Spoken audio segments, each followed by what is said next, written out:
YouTube. I'm Rap from Rap's Garage Shop.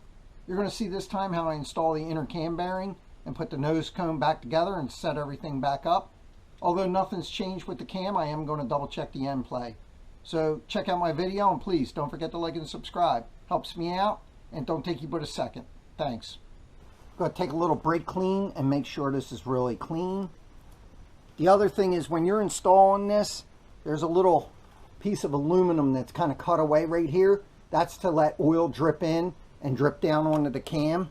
You want to make sure that the bearing is past that little indent right there. And there's a lip on the back of this, so you want to make sure that you don't put it in so hard that you break that aluminum lip. Here you can see what I'm talking about a little more clearly. Here's the install plate. This is also from Troc. You put the bearing onto here. You push it in using an Allen wrench right up here on this bolt. But first you bolt it to the engine. The locating dowel pin right here goes through this hole, and then these two bolt on like this. But first you have to put the bearing on. Here's the cam bearing. It fits from 1958 to 1999. The Harley part number is 9058, and the part number from Eastern Parts is 40-0305. Anytime you're installing this bearing, the writing on the bearing faces out towards you. So the writing's right there, and that writing says 8-138. And then on this side, it's a little more round and there's no writing. So you want to install it with the writing facing the tool like that. And then you put the tool up here, put it on the locating dowel. Now you take the one bolt and you put it in, and then the other bolt. I leave everything loose and then start my bolts like that. Doesn't have to really be too tight. Not the greatest shot in the world, but here we go. Is turning this Allen in. As it's turning, it lines itself up. There it's snug. And I am using the small side of the Allen wrench right now to do this. I did put a light coat of oil on the bearing so it would go in easily. Okay, it's going in nice and easy.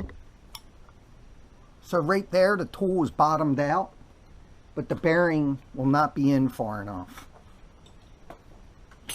So you can see right here, although the tool bottomed out, there's still part of that bearing that's hanging out, and that's not okay. That's where you have to push that in just a little bit more. So at this point, you put the old bearing back on and use it to help press that in the last little bit.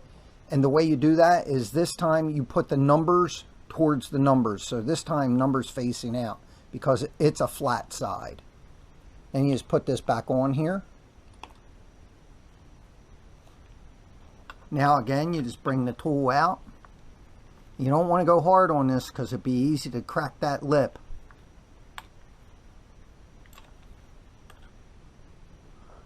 Alright, that feels like it's firmly in there. You can look and make sure it's up against the aluminum in the back. There you have it, and you can see how much it's recessed in there. It's definitely below that little notch surface, and there's what it looks like straight on. So my next step is to install the cam, the breather, time everything up, and get the nose cone cover back on. So check out my next video for that. Please don't forget to like and subscribe. It helps my channel. It doesn't take you but a second, and I do appreciate it. If you have any questions, drop them in the comments. I always reply back to anyone asking questions.